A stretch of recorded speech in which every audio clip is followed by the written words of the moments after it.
more information as needed, but that way we can kind of get your questions answered and have room for everybody else to ask their questions today. Also, if you have questions around where do I find this training, or where do I find access to Deal Done, or all of those fun questions, I want you to save those fun questions for Miss Bailey, because Bailey has all the answers to all that. She knows where all of those links live, and she can send those to you directly, and we'll save all the really hard questions on how to get your deals done with Roland here with him today. So how does that sound? Are we all good? We got some hands raised. We're ready for some questions. All right. I think we're good. Do we have Roland here, Bailey? Think so. I think he still might just be getting set up. That's okay. Do we have any wins? Does anybody want to kick things off with some wins today? Anyone got anything they've been working on? I know Roger, you got your hand raised, but I'm just going to tell you, I'm going to pull you out for some of your wins because you've been busting it this last week with trying to get some deals across the line. Do you want to share any of your wins? Yeah, so I did my very first deal. It's basically 2,000 a month versus 10% of the profits with a 40% stake at the exit. And so that's my first CFE deal. And then got a lot of things in the pipeline. But yeah, that's a win. I'm having fun with that one. I'm really having fun with all of them. I So gotta tell you, you've got yeah. like five or so, right, in your pipeline. You've been in the program a month, already got your first deal closed, and you've got like 4 or 5 still in the pipipeline, right? You've got a Oh pretty yeah. good pipeline. Yeah, I got to keep those deals flowing. So it's all, I just keep adding more. I've got a call today about a manufacturing place. So that's good. I got a lot going on. Yeah, I totally. I could not be more proud of you, Roger, just seeing what you're doing and the fact that you take action immediately. But did y'all just hear that, y'all? He's been in the coaching program a month and he's already got a pipeline of like 5 really solid deals and closed his first one this week. So, everyone, let's give him a round of applause. Way to go, Roger. Thank All you. right. Well, I'm very, very excited. That's a great way to kick off a win today. I do see that we have Roland here while everyone's giving Roger the love. How are you today, Roland? I'm fantastic. How are you doing? I'm doing well, thank you. Awesome. All right, well, are you ready to kick off the questions? I am. Well, we're going to kick off with our win of the day, Roger. Roger, let's kick off with you today. Okay. Yeah, my burning question really is that I'm in a CFE deal and the owner is asking or he basically is wanting to rebrand. And so what do? When we rebrand, because that probably does need to be rebranded, do an updated CFE arrangement, or, what would you do to handle that? And Is then the the next, company the same company, the entity that is you have your yeah, deal same, with? same, yeah, it sure is. Yeah, And then so for there's future deals, should I write in there like and or assigns or successors or name change like in the original deal you don't from the you don't get-go? have to, because Okay. the only thing that would happen would be in the event of a sale, right? So basically in the event of a sale, you have a deal on how that's going to work. So the fact that the company changes its name, rebrands, has different product lines, none of that affects your contract. So that's business advice, not legal advice. See your attorney to get the official legal opinion. But that's like you sign a deal with, Apple, and Apple decides that it wants to become orange, you still have a deal with that company. Okay. Thank you. That's it. That's all. That's That's it. easy. That's it. All Thank you. right. You're easy. I like it. I like Congratulations it. too, by the way. I Thank know. you. I like it. All right. Looks like so Shirley, I think you're up next, my dear. Yes, good morning. Hey, how are you? Doing great, thanks. How are you? Awesome. How can we help you today? Okay, so I'm looking in oil and gas and civil construction here in Alberta, Canada. Okay. Really small market. A lot of deals are going through brokers. Um, so they usually enjoy really high multiples, what they're asking. And our issue is that the industries are sitting on the razor's edge right now. We've got the government who just passed another uh, production cap for the oil and gas industry, which means uh, another tens of billions lost and lots of jobs lost, like about 40,000 they're estimating. So how do I bring the temperature down with asking business owner to lower their price, because we don't know whether these businesses are really going to be here tomorrow or not. Because what typically happens in these bust cycles is a lot of them get flushed out, and they're no longer a business. So Okay. So do what's I your go question? in with a do I go in with a CFE deal to try to see how things are going to go for the next 6 months to a year before I commit to an acquisition, or do I just walk away from them and look in some other area of the economy? Well, you have a third option. So the third option would be earnout. This is a perfect situation for that to be. So whatever you feel the current value of the company is, you can agree to pay. And then I wouldn't pay more than you feel the risk is that one of these things happens. So that you don't feel like you're going to be out cash.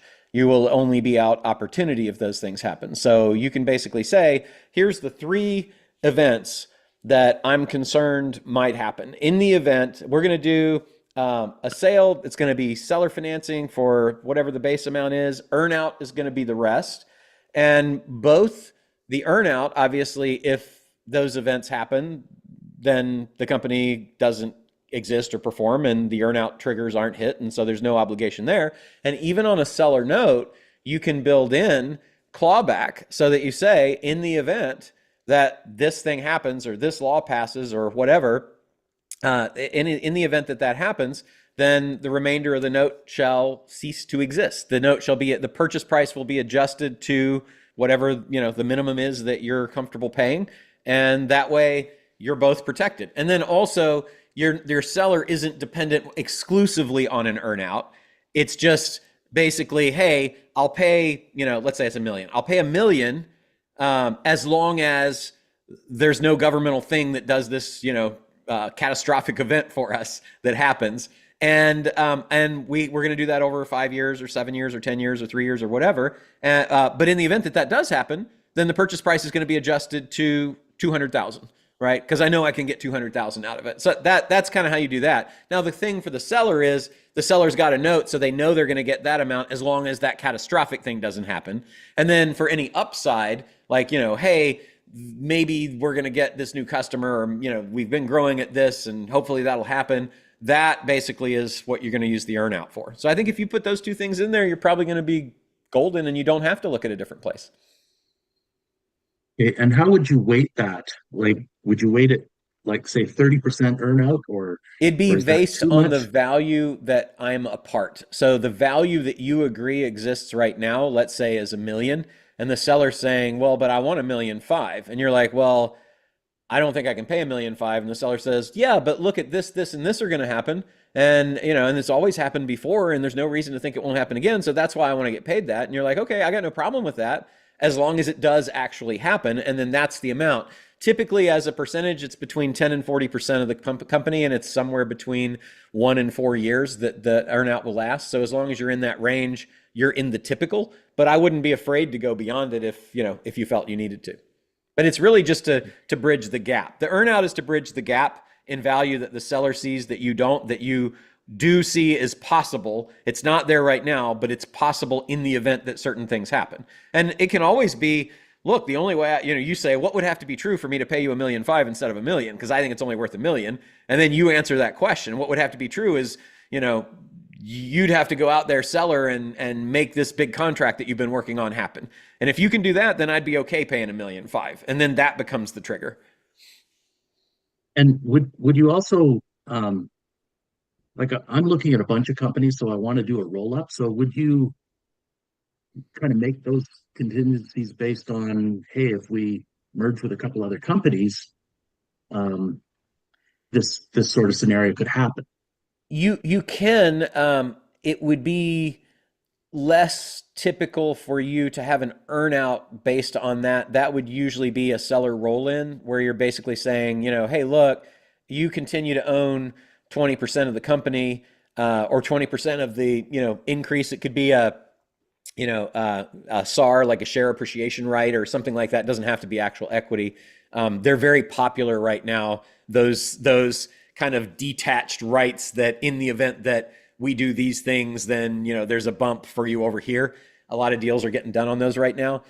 So that'd be a different thing that you could also say, in the event that we succeed in, a roll up, it's just that you're going to have to put some sort of profitability value guardrails around it to be sure that you're not accidentally giving away, more than actually comes from the value of doing the roll up, because some of them go well, some of them go okay, and some of them go terribly. So as long as you've got that built in, I think that's a great kicker to think about, about creating. And that could be a seller roll in.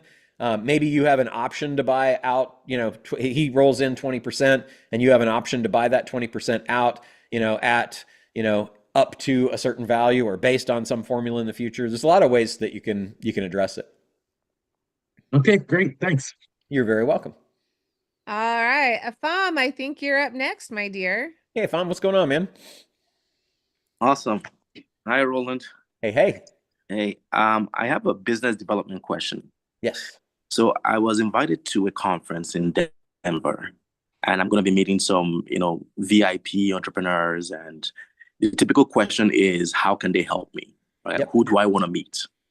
Okay, so I'm an epic deal maker as well as a CFE consultant, if you will. So I'm either a buyer of businesses or a service provider. How do I introduce myself, optimally in these scenarios, or how would you do it? I would argue that you don't want to be a business buyer, because that could potentially turn off people who don't want to sell their business or don't think they ever want to sell their business, or, aren't aware that it's possible, and or that it just generally scares them. It could then reduce the number of referrals you get. If you come in as a service provider, then you're the help, not the genius. So I think what you really want to do is position yourself as an investor, so, hey, it's great to meet you. I'm an investor. What do you do? Oh, I'm awesome. I'm an investor. The reason I'm here is I'm looking to invest in companies like this right now in this industry. I think it's a super great industry, and I'm just trying to gather all the information I can. And I would love, any introductions that you can make to, to people that you think might be good for me to talk to. That leaves it very, very open, but you're also the genius, and they probably think at that point you're going to come in and give them money. So everybody wants that. You're the most popular guy in the room, right? If you're the service, you're like, that guy's going to sell me something. I don't want to talk to him. He's going to sell me. If you're a buyer, you're like, I don't want a buyer. I'm not going to sell my business, right? So that's how I'd position it. I see. But in a room full of other entrepreneurs, and everyone is selling something, right?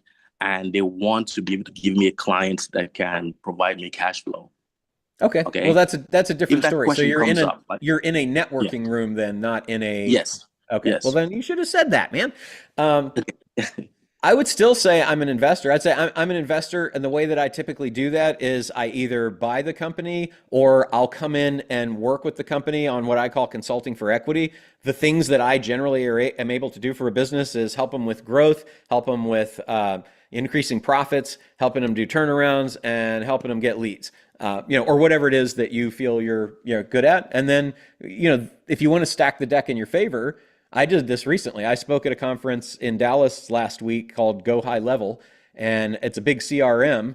Yes. And they paid me to speak, but also I wanted to give them value, and I wanted to generate leads for our Epic businesses, our ability to buy businesses. So I went on and I had ChatGPT crawl all of the Reddit threads, the customer support threads, the reviews, and tell me what are the biggest problems and challenges that they're facing. And then I did a talk on here's the 7 challenges that you're currently facing, and I put actual quotes from the reviews and stuff, and then I solved each of those 7 problems. I was basically overwhelmed with people after taking pictures and talking to me about deals and stuff. And I had Deanna there, and I said, talk to her, because they're like, how can we meet? And so that was what I did to be the most interesting person in the room. And I think that would be really smart for you to figure out what are the big problems and challenges these people are having, and then be the guy that provides the services that solves the problems, right? Okay. That's incredible. Thanks, Awesome. Roland. Yeah, you're welcome. Awesome. Thank you, All right, Tamra, I think you're up. What's your question, dear? Okay. Um, I found a thing with 4 auto shops Yep. and they're owned by one party and it's a franchise. Okay. Do you like, I mean, I kind of thought that the franchise thing is not that great I for us. mean, for me, I'm not crazy about it. I think it's good for investors, and I think it's good for people that are not entrepreneurial but would like to be self-employed, because there's all kinds of structure. The challenge is you've got the franchise agreement that you've got to live with, and then there's a lot of control and limitations and restrictions on what you can do with those. So for me, it would be a no, but it might be right for you depending on what you want. Do you have any particular question about it? Um, Not necessarily. I was kind of a no, and then I took kind of another look at it because um, I wondered if you had 4 auto shops that were doing something. Um, and if I say the franchise, it's like kind of recognizable. That's why you Sure. do franchise, right? Yep. Yep. And then I have another auto shop that I'm looking at buying, and I'm trying to push the EBITDA up to 1 million. So I would be getting super close mentally to be able to see, okay, well, here we are. And then I wondered if you could even, you can't really mix a franchise with a non-franchise, right? Yeah, it, So it would either be you, hard. You might even have a prohibition in your franchise agreement that you would have to sign on to when you acquired the franchises that says that you can't have, a non-franchised business. So you'd have to take a look at that. But yeah, that's the big challenge is that you're locked into their thing. Now, one thing that you could do is you could look at the franchise agreements for the 4 franchises and find out when does the term of the agreement expire, and if it's close to the end of it and you would have the choice of renewing or not renewing, that might be an opportunity to get out of the franchise, and get in at a reduced valuation because of the challenges that it brings. So that'd be something that you might look at. oh, thank you. Yeah, you're welcome. Thank you, Tamra. All right, Sylvester, you are up, my dear. Hey, Sylvester, how you doing today? Oh, I'm doing great, Roland. How you doing? Awesome. I'm Good. I'm doing great. Just really Uh, good. You and Diana.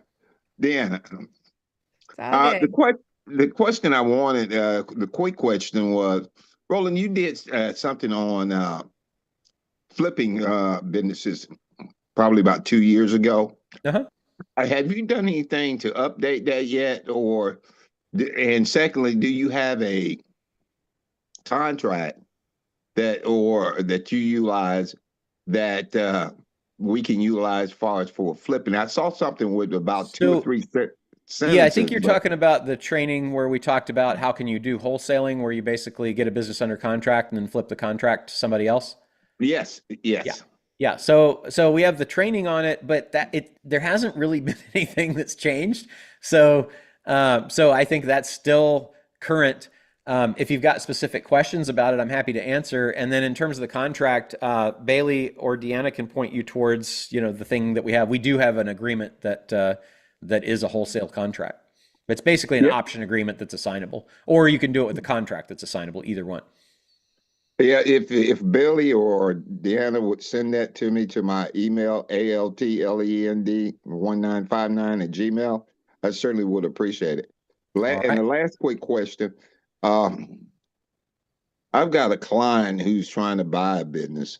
I'm financing him. He came to me at the last minute because I would have loved to have been part of that and flip that. Nice. But the doctor's office it's been around about 20 years. Uh, it's doing the revenues have steadily decreased over the last 3 years. It went from well, not revenues, but the seller's discretionary income. It went to 2023. I mean, 22, 112 in 23, and 70 for 24, as far as bottom line. The biggest thing I saw, as far as in the first big drop, was the insurance companies did not pay what they billed. They took that as revenue, and then they had to do an adjustment of about 175,000. Mm-hmm. What kind of valuation should I use for a company like that? And what is the business? It's a family medical doctor. Okay. I mean, so Well, I was just pulling up because I had I had a deal that came across yesterday in one of the businesses that I have a CFE with, and they're interested in acquiring this business. And so basically, it sounds kind of similar because it said cash basis gross revenue was $1,030,000 in 22, 900,000 in 23, 950 in 24. They think that it's going to be close to 24 and 25. And then I don't think anything else really matters. But basically, I'll give you a little bit of my response, and you can kind of determine how this might apply to your deal. But this is how I approach these things. I said, what's good about the deal? Solid. I'm writing this to my partner. Solid profitability, about 30% reported net, low client concentration, the largest at 2%, and a book of business that plugs straight into our RPA, our robotic process automation throughput advantage. Slight top line drift, which you've got there, 22 to 24, argues for performance weighted deal rather than a big check at close, and lower than market average valuation. So that'd be something I'd be thinking about if I'm you. And then what I do is I go out, and this is the next thing that I talk about here, is I say market norms for firms this size are still anchored around 1 times revenue or 2 to 3 times SDE. So look at what the industry is paying for those kinds of practices. And I said, so we'll sound fair externally while protecting our downside internally. Suggested deal structure, something along the lines of the following. I'm assuming we want a total acquisition versus leaving them with a minority interest because the person is retiring. Is that correct? That's right. And so my base price, I came in at the low side of SDE. The industry's somewhere between 2 and 3. I didn't want to do it on revenue because I like to always do it based on profit. So I came in at 2.3 as a suggestion. So the price was $655,000, assuming that SDE is 30% of $950,000 in revenue. Excuse me. And then my suggestion here, because we're buying the business and we have cash, was pay $400K at close, $255 seller note over 36 months. We would pay the $400,000, so it's not actually at close, over 1 year monthly or something like that. And then a performance kicker of 0.5 times SDE if year 1 revenue retention is greater than 92%, and then a certain segment that we wanted hits a mix of 15%. I wouldn't offer this in the opening offer, but I'd save it if we need to give on something, or if we feel we need them incentivized for more contribution or participation in the handover. And then clawback set-offs, reduce the note or earnout for above 12% churn. This would apply to you too, whatever churn is, figure that out, what's unacceptable. Key staff loss or missed tech migration gates. And then some more stuff. But that's kind of how I approach a deal that I actually sent that off yesterday. So I thought that because what you were asking was very, very close to that, that would be helpful. You just need to verticalize it into the whatever type of practice it is. Is that helpful?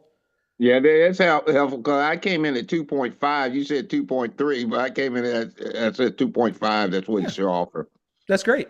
Yeah. So I think structuring that, notice that I basically have a kind of a cash / down payment amount, but I'm stretching it over 12 months, which I'm, going to have the business paying for. It's going to pay for itself, a lot of that. And then I've got clawbacks in case certain things don't happen.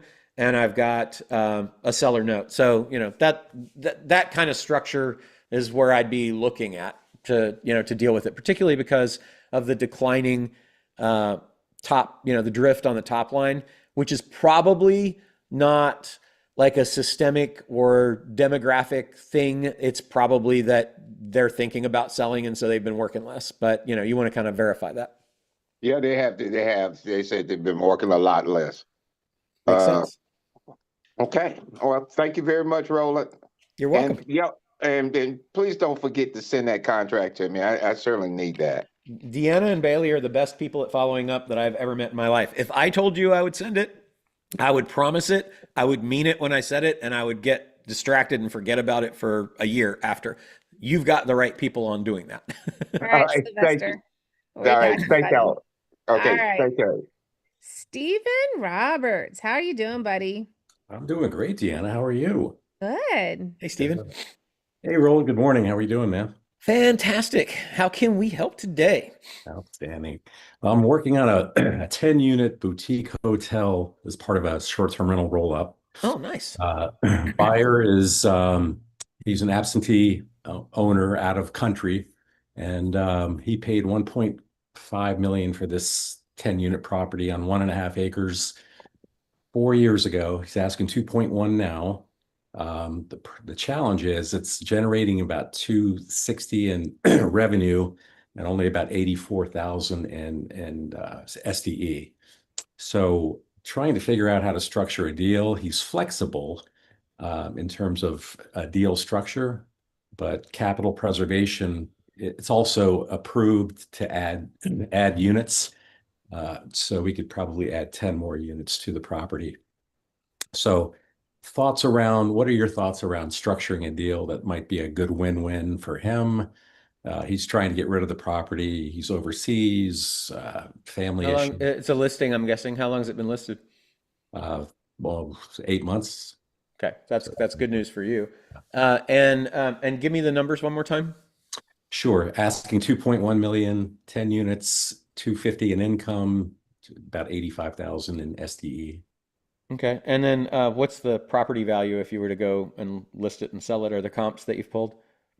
750 would be the actual intrinsic land value without the improvements. The building was built in 1950, and it's in decent shape. They've made some improvements, but it needs work. So you got a lot of deferred maintenance, probably. Yeah. And he wants 1.2. Is that what you said? 2.1. He paid 2.1. 1.5. Yeah. Me too, man. I would like that. I got some businesses that I will sell you at that kind of deal. What do you want to do? Well, what I'd like to do is offer him. Well, I'd like to do an earnout with him to take a 35% earnout note, pay him 10% down, and finance the rest over time in a seller's note with an equity earnout component to it. I mean, if it's got 85 in SDE and the property is worth 750, you could, like, if I'm looking at getting to value, I could see that the property could be treated separately. So let's call that 750, and I'd be hard on my comp. I wouldn't make it like an appraisal. I'd make what are actual sales. Right. And you've got demo on it too, if you sell it probably, which is quite expensive. So I'd be curious to factor that in. So let's say that the property is basically, 700. So we keep things even because there's going to be some demo. It'd probably be way more than 50, but so 700 for the property. So that's 700 of the 2.1. So now we're 1.4 away. And I got 85K in SDE to get to 1.4 million. I can't do it. That's, 17 multiple, something like that. Right. So you have that conversation with them and just say, look, man, I'm looking at the deal, and the way I see it, you could sell the property. This is likely what you would get for it. You got to, your selling costs and all that. So you're going to net out, $650,000, $700,000. I can give you that. And then we're looking at the business as is, it's 85K, but you've got so much deferred maintenance that I've got to figure in there that the 85 isn't really accurate because it's basically breaking even because I'm going to need to put 170,000 in it. So I'm going to go negative 2 years just to get it where it needs to get, and yeah, I can add stuff on, but that means I've got to pay for those improvements and I've got to permit it, and maybe I'll get it. Maybe I won't, who knows? Maybe there's a neighbor that's a NIMBY. I don't know. So and that's where my value would come from. So I don't know. It's probably somewhere between 700 and, 8 or 9 on the, I'd be nervous paying it, but maybe I would side because it's a development deal. But mean, most successful development deals are bought at fair market value or less, not significantly more. So a 35% earnout on 2.1, you're looking at what, 630 and another 715. So, 745 that would be on the earnout, which is basically all the thing is worth anyway. Right. I don't like it. But then I'll go to the, would I pay him, $1 a year for 2.1 million years? Yes. So I think it's basically figuring out how do you get to something that makes sense there and say, like, I can get you to 2.1, but it's going to be over a long period of time because of all the, because of the numbers. And you're going to calculate what's the present value of that payment stream to get you back to roughly 700,000 or 8 anyway. That's kind of how I'd go about it. I'd just say basically, what is the present value of a stream of payments, of X dollars for 20 years, and then see what it comes back at, and whatever gets me to that number. I'd play with my interest rate, the discount rate, the present value, the future value, and the income stream amount to get to the value that you've got, because then you can present that as, so I'll be paying you $2.1 million, but it's going to be over 27 years, that otherwise I think you just have the Chris Voss conversation and say, look, here's the comps, 700K for the property. Your financials show me 85K, but you've got deferred maintenance of 170. So I'm going to go 2 years negative. It's basically, I can't give you anything for that. So you're kind of just selling the property, not a business. If you sell the business and don't sell the property, then you don't really get anything for it at all. So that's how I do it. But I'm definitely interested in doing the property, and I'll give you, here's the deal that I'll take that on. Right. Okay. So the net present value approach. Yeah. Makes a lot of sense. Okay. All right. And then the last question, I'm looking at another property management company purchase. They have 56 contracts on STR, short-term rentals. They don't own any property though. They claim they have intellectual property and their management company. Yeah, management company. Okay, I like those. I've helped sell those to big companies. Okay, so you're okay with them not actually owning any real estate? Absolutely, yeah. Four Seasons is a management company. Hyatt Hotels. I mean, it's a good business. Cool. Okay. And it's saleable, because especially in STRs, like we sold a giant one to Vacasa. You got Airbnb. You got there's a bunch of potential acquirers of those things. Yeah, it's a high growth industry for sure. Yep. Okay. Cool. Thanks, my man. You are very welcome. Yeah. Right. All right. I do believe Juan Jose, you're up, buddy. Hey, Juan, what's going on? Hey, Roland. How are you? I am excellent. How are you? I'm pretty good. All right. So I'm closing a deal. I'm buying 60% of the shares of a marketing agency. Okay. Congratulations. Terms are already agreed. I'm using revenue-based finance to pay for the initial consideration, and Fantastic. the remaining of the purchase value will be seller's finance for 2 years. Great. So the question is, if the money the sellers are getting is not coming from me, but rather from the company, from the seller's perspective, how do they get the money out of the company? Well, it depends. If the company could redeem their shares, so that you could basically have the company get the money, and then the money could be used to buy the seller's shares in the name of the company, which if you've got an ownership interest in the company, the retiring of that 60% that they got would basically become something that you could purchase, or that could be issued to you from the company. So that'd be kind of like the high level of how I would do it. I'd want to look at the company and the share structure and, tax things before I committed to something, but it's definitely doable. It's basically just a share redemption. Okay, so I'm in Ecuador, so it's maybe different from how it's done in the States, but this gives me a It shouldn't be though. That's pretty standard. Like you have, and we've done deals in most of the countries at this point. And a lot in South America, in Brazil in particular. And so it's basically, the concept is the owner wants to sell. Can the company buy the owner's shares? Check the law, but I mean, I've never seen it not right? The company can buy the owner shares, or you could buy them, right? So we're saying, hey, the company's got a revenue stream that I can RBF. And so I'm RBFing enough to buy 60%. The company uses its credit to do the revenue-based financing. Now I've got that money that is enough to buy those shares. And now the company is going to pay the people for those shares. And then the remaining share, they're going to stay in. Is it an exiting shareholder, or are they just selling 60% of their interest and they're keeping 40? There are four partners. Two of them are exiting completely, and the two remaining are keeping 20 each. Okay, great. So then the company basically buys out the other people. Now that means at that point, the existing shareholders own 100% of the company. And now the question is, how do you get your 60%? So ideally, before you do the deal, you have a contract that says how you get your 60%, which could be, are you going to then buy it? Like, how are you planning on getting your 60%? Have you thought about that? Yeah, actually, we do have the contract written. Yep. The figure that we're using is a fiduciary. I don't know how to say it in English, but we have a third party foreseeing that I do the RBF, I get the money into the company. Once the money is in there, the actual shareholders. So it's probably an shares.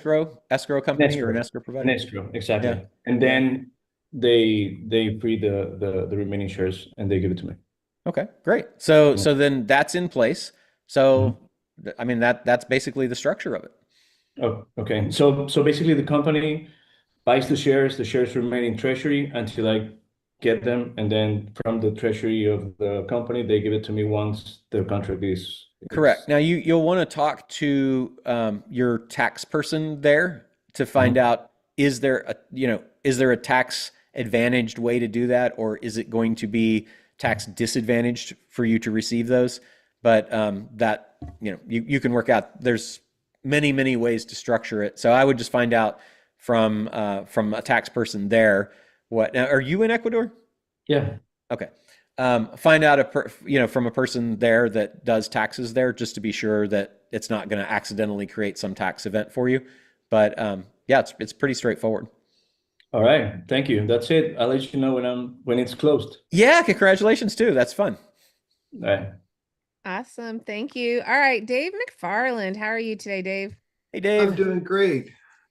It's been a while since I've been here. So I had an interesting thing happen. I'm in due diligence right now, buying a small manufacturer, and we had our first surprise. And that surprise is they had a breakdown of a pretty expensive piece of equipment. They can't get parts. They said, Dave, this is going to cost us 240 grand to replace this piece of equipment. What do you think? And I'm like, well, I don't own the company yet. So I'm trying to figure out how to turn this unfortunate situation into an advantage. So I was wondering what thoughts you would have around that. I mean, the standard thing would be like, so what is your relationship to the company now? You're in diligence? I'm in diligence, yeah. Okay, so lucky for you that it broke down now. I mean, you would typically adjust the purchase price by whatever the replace or repair cost on the thing is, and I probably would want it to be working before I close the deal. Does that make sense? So what do you mean by adjust the purchase price? So let's say the purchase price is $1 million and the thing costs 250,000 and it's going to be 70, no, let's pick an easy number, 100,000 to fix it. So now you've got a replace or repair decision. So if it's like I would have that if it's a critical piece of equipment, I would look at it and say, what condition is it in? Is it kind of at the end of its useful life and it needs to be, it's just going to break down again and again? If so, I would look at how much does it cost to replace that, and I would reduce the purchase price by the 250,000 that we're in our example saying it would cost to replace. If it looks like, yeah, this happens sometimes, once we fix that, it should be good for another 8 years, then I would say, let's repair it. And if the repair was going to be 100,000, which is 150 less than the 250,000 replacement cost, then I would reduce the purchase price by 100,000 because they need to give you the thing in working order in order to be delivering the company in the condition it needs to be delivered in to be able to do what it does. So that's kind of how I'd approach it. Does that make sense? Okay. Okay. Yeah. So the other caveat is if they don't replace it, they're going to lose some customers. Yeah.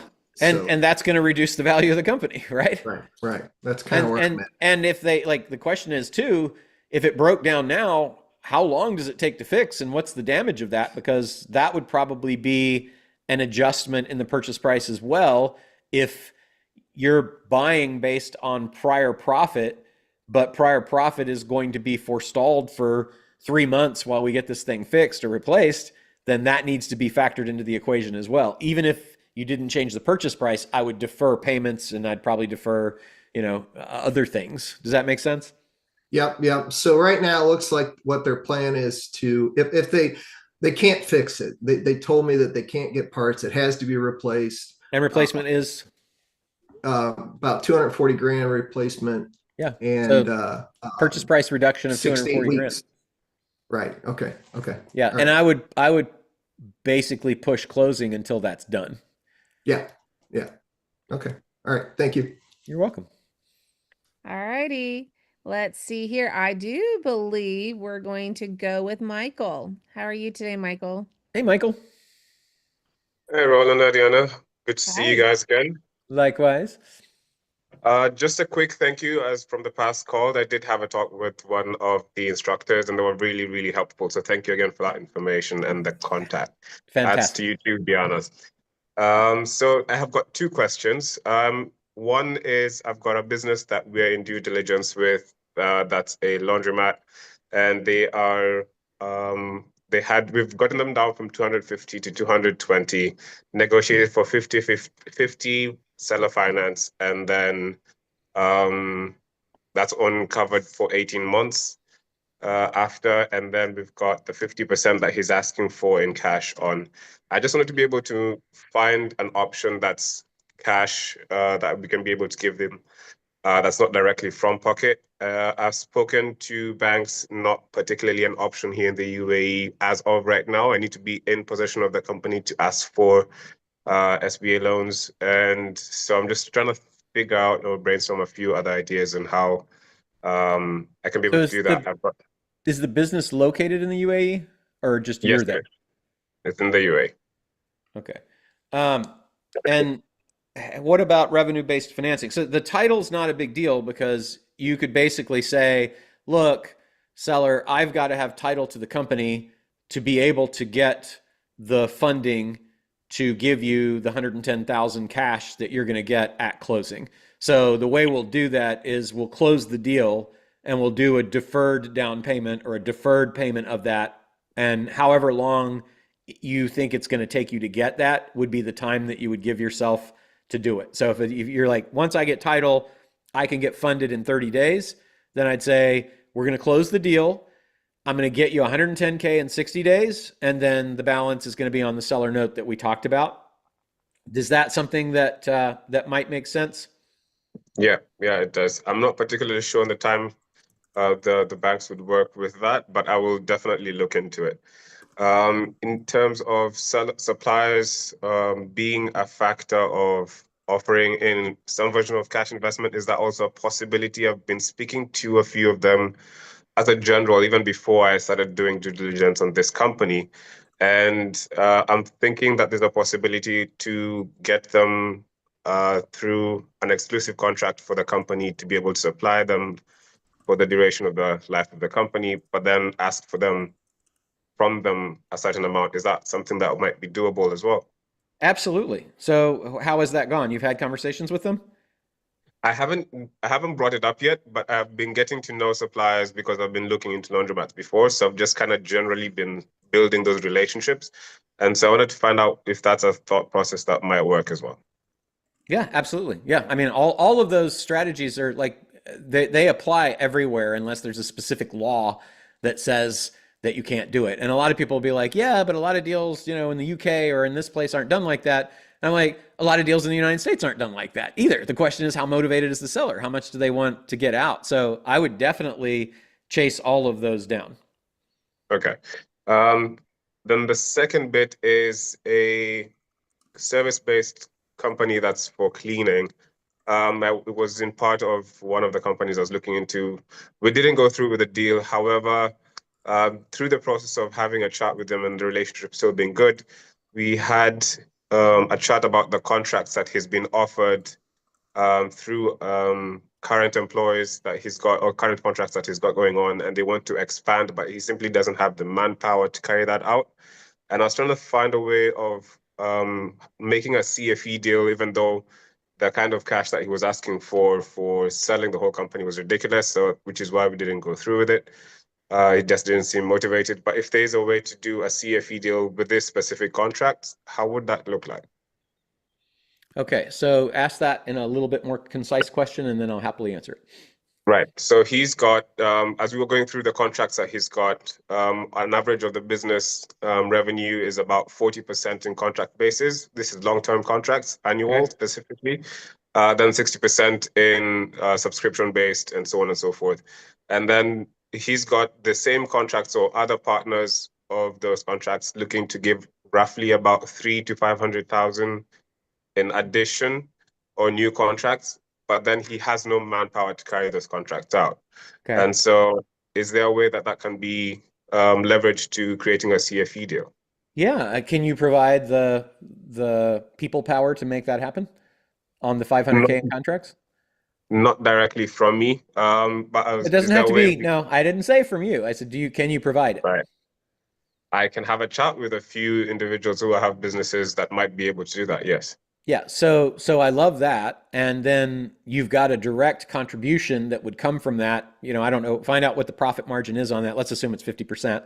That would mean there'd be 250K in profit that would be available.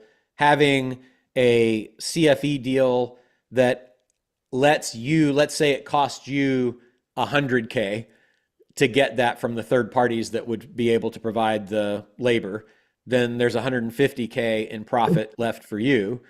And I'm making these up, but obviously you can put in the real numbers, right? So then that 150K that would be available for you would be something that you could say, the way that I'll finance buying your company is I'll take care of getting this business that you can't get right now.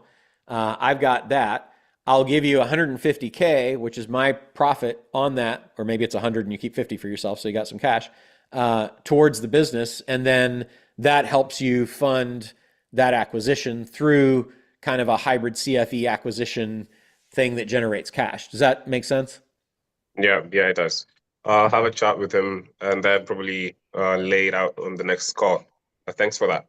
Yeah, and then I was just looking, so I would definitely talk to EDB, the Emirates Development Bank, because they'll give you, they're financing small and medium-sized enterprises up to 500 million AED through the EBD 360 digital platform. So you can apply for financing without traditional collateral. That's kind of interesting. The Khalifa Fund for Enterprise Development would be another one. That's from Abu Dhabi's government. So if you're in that area, that would work. If not, then you'd have to look different. I think you may have said Dubai. Dubai SME offers funding, training, and advisory, specifically for Dubai small-based businesses. And then their credit guarantee programs that the government has as well that are kind of similar to the SBA here. So I would kind of take a look at that. The priority sectors are manufacturing, tech, healthcare, renewable energy, food, security. So laundromats may or may not apply, but I'd say having the conversations with those entities will generally lead you to other potential financing sources, and it'd be good for you to have anyway. And are you a UAE national or resident? No, I'm not. I'm actually just an expat. Okay, so you might, since those programs are for nationals and residents, you might want to get a partner to do the deal and basically have that be kind of a, what they're bringing to the table would be the ability to use that. And the only other requirement seems like is 1 year of business operations and established credit history. So that would be worth looking at. And then, laundromats have equipment, so equipment financing would definitely be something I'd look Yeah. at if you haven't. Yeah. The other thing you could potentially do is sell the equipment and then lease new equipment. And if there's enough value Oh, in the existing equipment to sell, that gets you cash, and then the right. lease payments are covered by the profit, right? So that would be Right. something to think about. Yeah, Um, I hadn't even thought about that. They do also have a few vehicles that they use. So I might be able to leverage probably that as well. Yeah, and same thing there. Any asset like that could be sold. So sale, it could be sell lease back. It could be straight sale and then lease from another, which would then get you new machines, which would be good because they'd be, state of the art. Um, is any of the revenue from like contract services, like with hotels or other businesses, or is it No, kind of walk in, coin op? so most of the business is mostly individual walk-ins. They live in a cluster close to universities, so that seems to be their main business or revenue base. So I'm looking into getting in and then adding the contracts from B2B. Okay, I like that. And then is it in a free zone by any chance? Because they've got free zones there that give Yeah, you all kinds of. It is.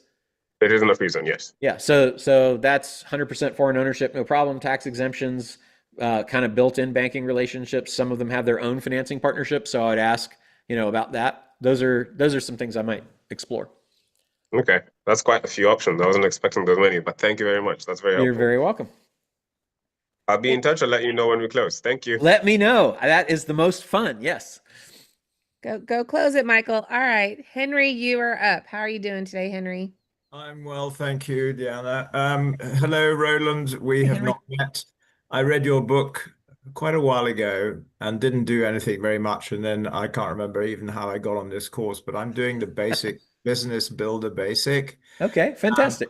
I've been through just under half of the modules. Well, I was traveling, so I couldn't start any of the coaching stuff until I got back.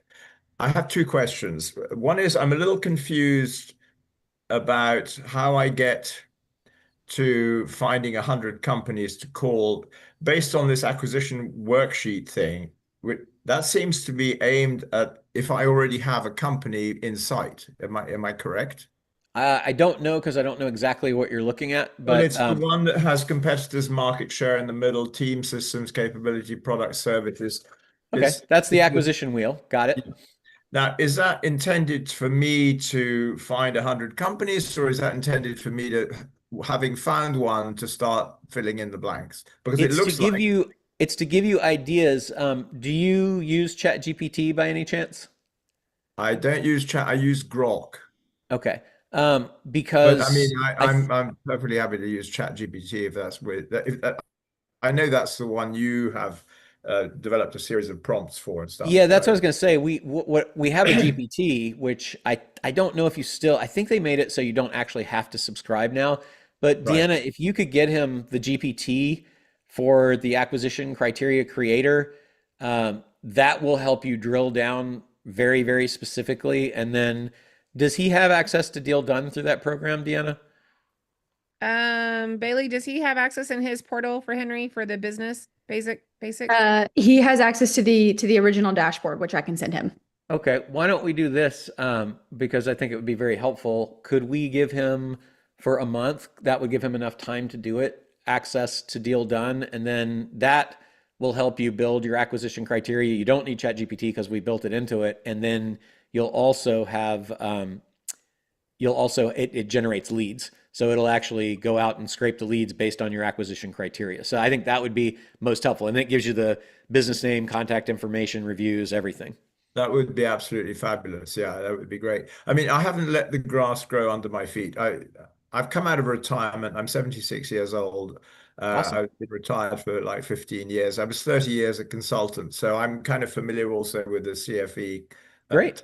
approach. My other question is to do with, I have a friend in real estate here in Miami, and he actually becomes aware quite quickly of when people want to sell their business, as you Okay. can.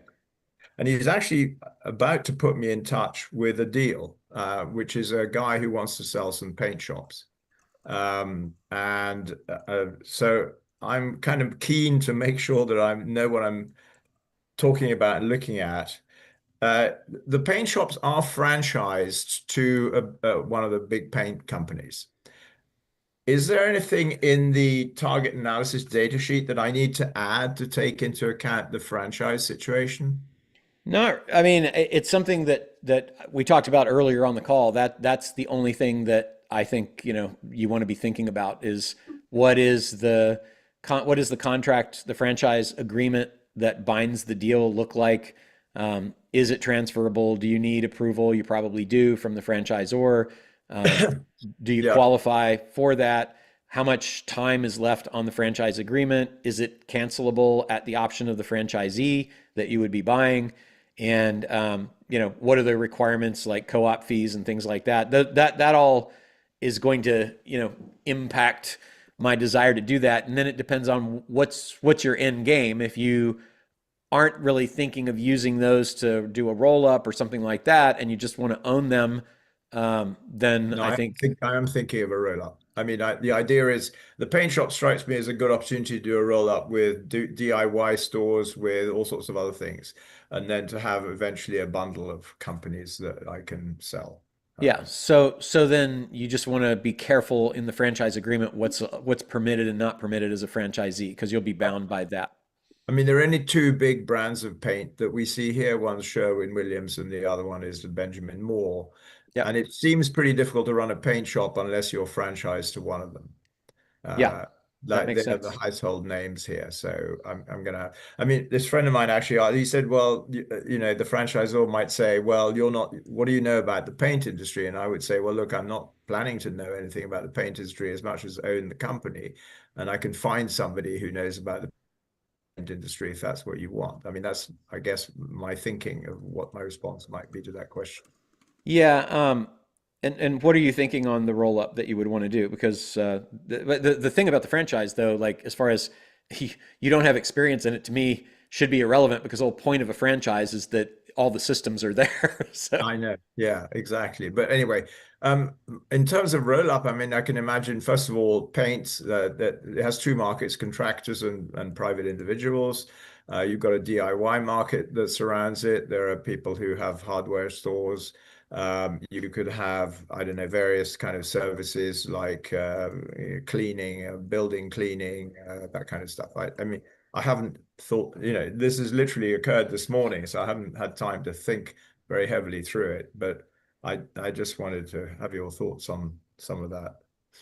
yeah, those are my big thoughts are just the agreement and what you're bound by and how does that work and Yeah. are there any qualifications to get signed over? Usually, do those guys? I'm guessing usually they have a franchise association, a franchisee association. Right. I would chat with whoever is running that and ask them if there's anybody that's done anything like that. Okay. Is this associate likely to be specific to paint or just a general franchisee association? It would be the franchisee association for Sherwin-Williams or Benjamin Moore. Okay, right. Yeah. Okay. Usually a group of franchisees will get together, so they're kind of pooling together their, heft to do that. Right. And is this the UK? No. I live in Miami.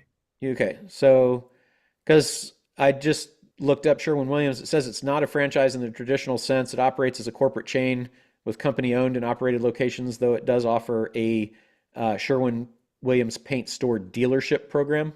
Is Yeah, that well, it's the other people. There's actually Benjamin Moore. okay? And let's see, that Benjamin Moore explicitly states they're not a franchisor. They operate through independent dealers, retailers with no franchise fees or royalties. Well, They retain their own identity and enjoy greater independent decision-making power. So that's actually really good for you. Yeah. Well, my friend obviously got that wrong then. Yeah. Yeah. All right. Well, that's good. Yeah, that's cool because that gets you out of the complicated franchise agreements that can be Yeah.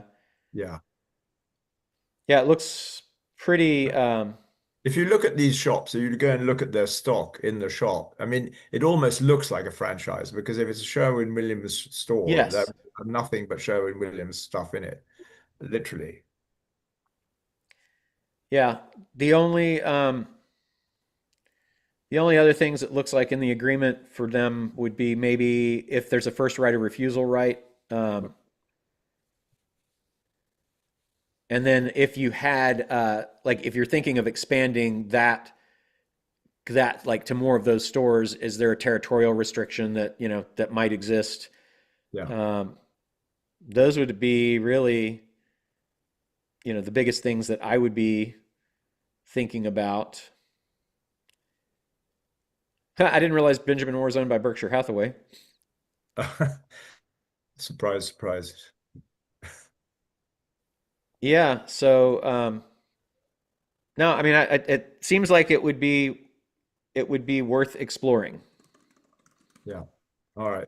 I mean, I'm not really interested in the real estate part of it, although I gather the build my friend is probably, but I don't really want to get involved with that. That makes unless sense. some particular reason to be involved. But anyway, thank you, Roland. I think that more or less answers the questions I have for the moment. Great. Yeah, the only other question is, why do I look so utterly white on the screen when I live in Miami and I'm actually quite tanned? I'll have to ask my computer manufacturer. I for the longest time looked red, and I realized that it was the color calibration on my monitor, so I didn't actually look red into anybody else but myself. So it could just be your you know, your display screen. Yeah, probably is. All right. But I Well, was just looking here, like painting contractor services, commercial painting contractors that offer floor to ceiling, epoxy, floor coatings, industrial painting, line striping, safety floor markers. Those would all be good. Other flooring companies like epoxy coating for sure, wallpaper installation and removal, drywall repair and finishing, color consultation, interior design, window covering, blinds, uh, renovation companies, property managers for painting maintenance, industrial specialty coatings, anti-graffiti, waterproofing, equipment rental, painting equipment rental. These are all things that you could think about acquiring. So you'll get that when you get to when you get into the software, it will help you build that. But like those are all the things that might go into that bundled offering that you're talking about for a roll up.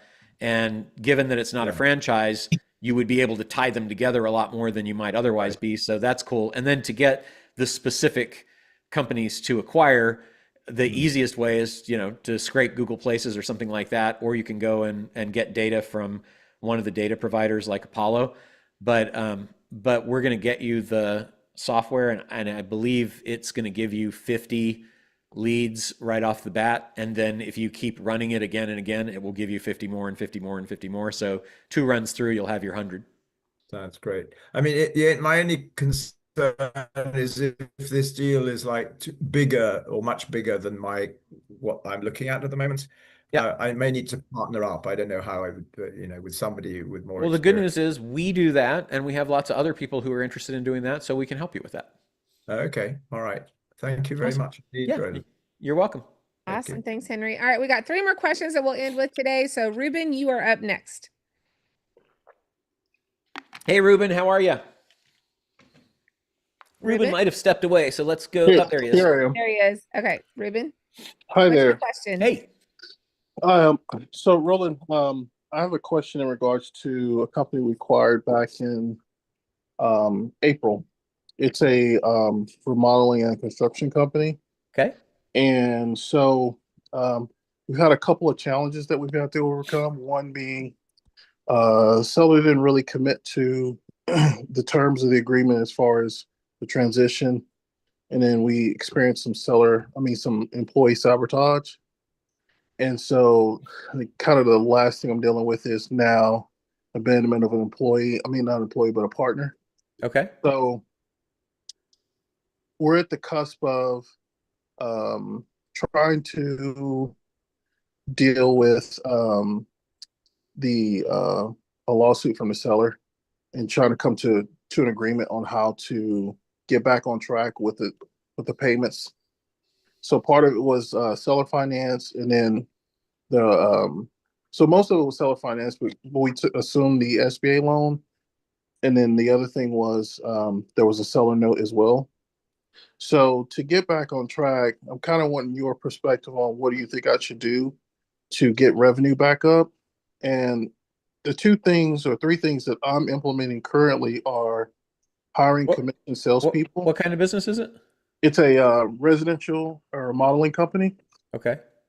And so the things that we're implementing currently are hiring commission salespeople at 30% of the GC fee.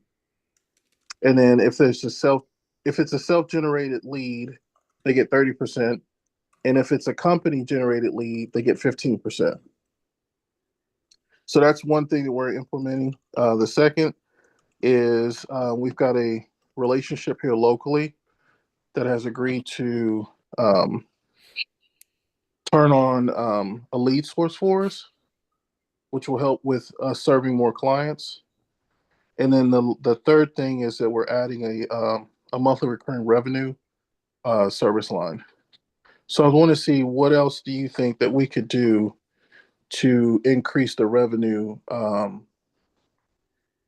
to get back on track, turn this company around. Typically, it operates in the 1.2 to 1.8 range, and Okay. so typically they have served in the past about anywhere between 15 to 25 clients per year. Okay. So the things that I would first look at would be, what can I do to get quick cash? The way that most of the ones that we've owned in the past work was percentage of completion, like 50% down and then percentage billing based on completion of the remodel. So Okay. if they're not doing that now, I would look at that. What is my model for billing?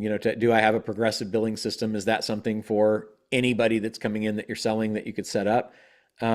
As far as payments, are they, do they have receivables that are outstanding? And if so, what does the aging of the receivables look like? And can you accelerate those?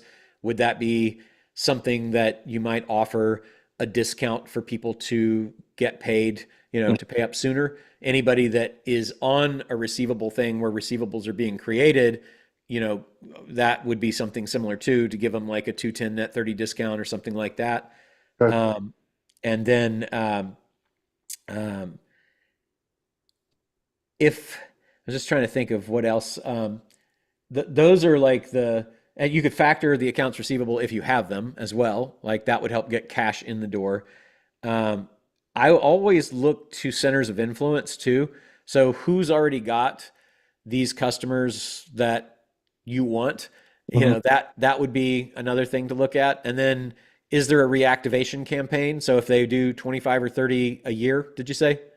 Yes. If they do 25 or 30 a year, go back to all the former customers and say, particularly if it was like 4 or 5 years ago that they did something, and say, hey, do you want to refresh? That would be leads that are built into the business. Okay. So that might be something to think about off the top of my head. Okay. And we did so to answer a couple of questions, we did just expand to Dallas too. So we're in Houston and in Dallas now. Okay. There are no receivables. And we did do a reactivation campaign back in the month of August. And then the other thing was we have, the pipeline is starting to build up. So I would say in our 60-day pipeline, we have about $500,000 in gross revenue. Okay. In our 90 to 120, we probably have about $1.2 million in our pipeline. Okay. Well, that's good. Off the top of my head. So we've been really building. And so now with us adding, our goal is to add at least between 5 and 10 salespeople in Houston, and then 5 and 10 salespeople in Dallas, which we anticipate if they're bringing 1 to 2 projects per month, that'll get us more than back on track. Yeah. The other thing I was just thinking, what about Angie's List and those things? Are they? I don't know. I know Angie's List exists, but I'm not familiar with where it sits currently. Are there referrals from those kinds of things that would be good? So we've looked into Angie's List. We've looked into Bark.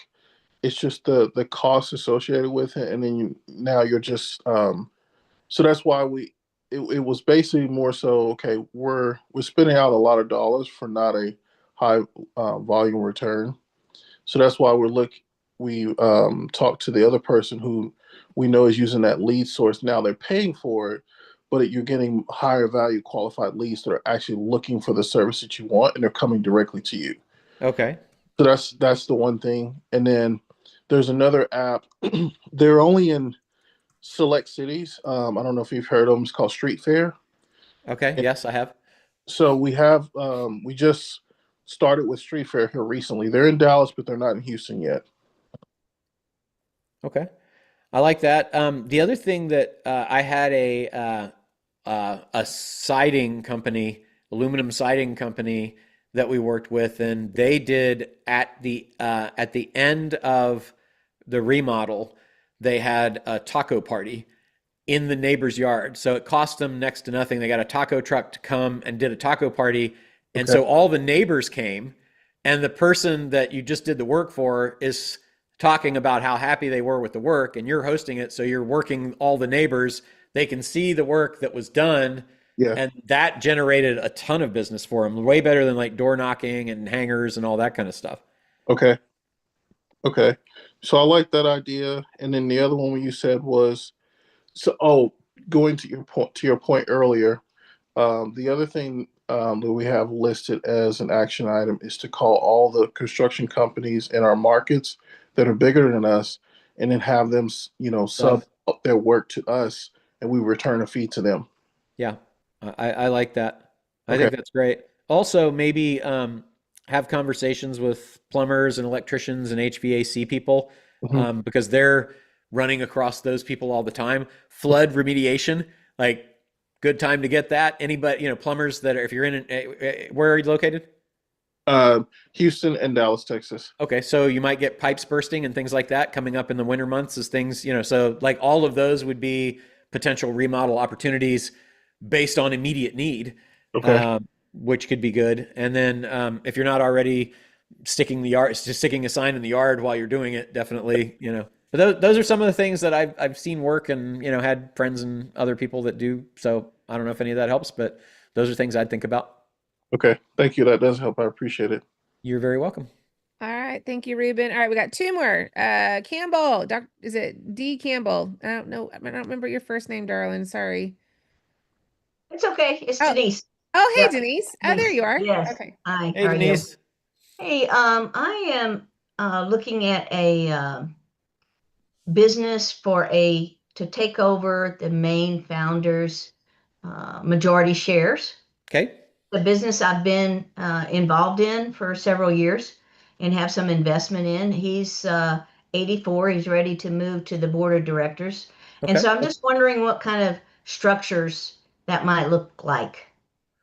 That is a very big question. Do you have any specific thoughts about it that you have Well, questions I'm about? just wondering, like we've talked some in the past about it. It has some equipment and we have some new equipment coming out. So it has a piece of equipment, medical kind of equipment, as Okay. well as some software.